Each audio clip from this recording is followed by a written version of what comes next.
ভাই ঘরে যদি থাকে সবার মিল্লাত ঘামাচি পাউডার করলে সবাই ব্যবহার রইবে না ঘামাচি আর মিল্লাত ঘামাচি পাউডার। মিল্লাত শুধু একটা নাম, কিন্তু এই নামটা শুনলেই কি ৯০ দশকের সেই কড়া রোদের দুপুর আর ঘামাচির অস্বস্তির কথা মনে পড়ে যায়? একটা ব্র্যান্ড যা একসময় আমাদের সবার ঘরের একটা অংশ ছিল, সেটাই আজ প্রায় হারিয়েই গেছে। চলুন আজ আমরা সেই গল্পটাই একটু খুঁজে দেখি, কেন এমন হলো। আহা, এই জিঙ্গেলটা কানে বাজতেই যেন টাইম মেশিনে করে ছোটবেলায় ফিরে গেলাম, তাই না? ৯০ দশকে যারা বড় হয়েছেন তাদের কাছে তো এটা ছিল গরমকালের জাতীয় সঙ্গীতের মতো। মিল্লাত ঘামাচি পাউডারের এই বিজ্ঞাপনটা শুধু একটা বিজ্ঞাপন ছিল না, এটা ছিল গরমের দিনে একটুখানি স্বস্তির আশ্বাস।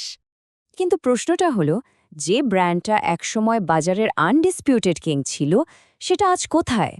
কেন এখনকার প্রজন্মের কাছে এই নামটা প্রায় শোনাই যায় না? চলুন এই উত্থান আর পতনের পেছনের আসল কারণগুলোই এবার একটু ঘেঁটে দেখা যাক। আচ্ছা, চলুন একটু পিছিয়ে যাই। এমন একটা সময়ের কথা ভাবুন যখন ঘামাচির যন্ত্রণা থেকে বাঁচতে মানুষ আর অন্য কোনো কিছুর কথা ভাবতেও পারত না। তখন ভরসার জায়গা ছিল একটাই, মিল্লাত। দেখুন, মিল্লাতের উত্থানটা ছিল কিন্তু দেখার মতো। ১৯৮০ সালে যাত্রা শুরু করে, আর ঠিক তার পরের দশকে মানে ৯০-এর দশকে এটা হয়ে গেল বাজারের ১ নম্বর ব্র্যান্ড। আর ২০০০ সালের শুরুর দিকে তো জনপ্রিয়তার একেবারে শীর্ষে। ওটাই ছিল মিল্লাতের গোল্ডেন এরা। কিন্তু কিভাবে মিল্লাত এতটা সফল হলো? এর পেছনের কারণগুলো কিন্তু খুব সহজ, কিন্তু খুবই পাওয়ারফুল ছিল। প্রথমত ভাবুন তো, তখন বাজারের কোনো শক্ত প্রতিযোগীই ছিল না। দ্বিতীয়ত, এটা আসলেই কাজ করত আর দামও ছিল সবার নাগালের মধ্যে। আর সবশেষে ওই যে সেই বিখ্যাত জিঙ্গেল আর সবার চেনা সবুজ টিনের কৌটা, এই দুটো মিলেই ব্র্যান্ডটাকে একটা কিংবদন্তি বানিয়ে দিয়েছিল। মিল্লাতের মার্কেটিং স্ট্র্যাটেজিটাও ছিল অসাধারণ। তারা এটাকে কোনো শৌখিন জিনিস বা বিউটি প্রোডাক্ট হিসেবে দেখায়নি, বরং এটাকে মানুষের সামনে তুলে ধরেছিল গরমের কষ্টের সময়ে একজন ডিপেন্ডেবল বন্ধুর মতো। মানে এটা হয়ে উঠেছিল আমাদের প্রতিদিনের জীবনের একটা অংশ। ব্র্যান্ডটা যে আমাদের সংস্কৃতির কতটা গভীরে ঢুকে গিয়েছিল তার সবচেয়ে বড় প্রমাণ কি জানেন? একটার সময় নাকি বিয়ের তত্ত্বের সাথেও মিল্লাত ঘামাচি পাউডার দেওয়া হতো। ভাবা যায় একটা সাধারণ পাউডার কিভাবে আমাদের সামাজিক রীতির অংশ হয়ে উঠেছিল। কিন্তু সাফল্যের চূড়ায় থাকলেই যে সব ঠিক থাকবে তা তো নয়। ২০০০ সালের পর থেকেই বাজারের হাওয়াটা কেমন যেন ঘুরতে শুরু করল, আর মিল্লাতের সেই অটুট সিংহাসনে প্রথমবারের মতো চির ধরল। চলুন দেখি এই পরিবর্তনের ঝড়টা কিভাবে এলো।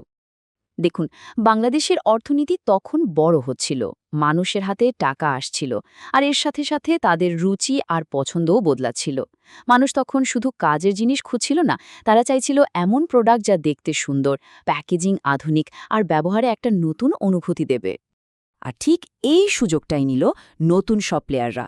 একদিকে তিব্বত, আইসকুলের মতো দেশীয় ব্র্যান্ড, অন্যদিকে স্নেক ব্র্যান্ড বা ডার্মিকুলের মতো বিদেশি জায়ান্টরা বাজারে চলে এলো। তাদের অস্ত্র ছিল নতুন, কুলিং ফর্মুলা, ঝকঝকে প্লাস্টিকের কৌটা আর চোখ ধাঁধানো বিজ্ঞাপন। মানুষজন খুব দ্রুতই এই নতুনত্বের দিকে ঝুঁকতে শুরু করল। বাইরের এই পরিবর্তনের ঝড়ের সাথে মিল্লাত নিজেদেরকে একদমই খাপ খাওয়াতে পারেনি। তাহলে প্রশ্নটা হলো, ব্র্যান্ডটার পতনের পেছনে তাদের নিজেদের ভুলগুলো কী ছিল? চলুন এবার সেই কারণগুলোই একটু বিশ্লেষণ করা যাক। পার্থক্যটা ছিল একেবারে আকাশ আর পাতালের মতো। একদিকে মিল্লাত যেন সেই পুরনো দিনেই আটকে ছিল, তাদের সেই একই প্রোডাক্ট, একই বিজ্ঞাপন আর সেই পুরনো দোকানগুলোতে পড়ে থাকা। আর অন্যদিকে প্রতিযোগীরা সময়ের সাথে সাথে ছুটছিল। তারা বাজারে নতুন নতুন ফ্লেভার আনছিল, ডিজিটাল দুনিয়ায় বিজ্ঞাপন দিচ্ছিল আর পৌঁছে যাচ্ছিল বড় বড় সুপারমার্কেটগুলোতে। এই দৌড়ে মিল্লাত যে পিছিয়ে পড়বে সেটাই তো স্বাভাবিক ছিল। তাহলে যদি আমরা গুছিয়ে বলি, মিল্লাতের পতনের মূল কারণ ছিল ৩টা। ১ নম্বর, ইনোভেশনের অভাব, মানে কয়েক দশক ধরে তাদের প্রোডাক্ট বা প্যাকেজিংয়ে কোনো পরিবর্তনই আসেনি, যা একসময় সেকেলে লাগা শুরু করে। ২, সেকেলে মার্কেটিং, ফেসবুক বা ইউটিউবের এই ডিজিটাল যুগে তাদের কোনো অস্তিত্বই ছিল না। আর ৩ নম্বর, দুর্বল ডিস্ট্রিবিউশন। নতুন প্রজন্মের ক্রেতারা যেখানে যাচ্ছে, মানে সুপার শপ বা মলে, সেখানে মিল্লাতকে খুঁজেই পাওয়া যেত না। এমনকি যখন তারা একটা কামব্যাক করার চেষ্টা করল, তখনও বোঝা গেল তারা সময় থেকে কতটা পিছিয়ে।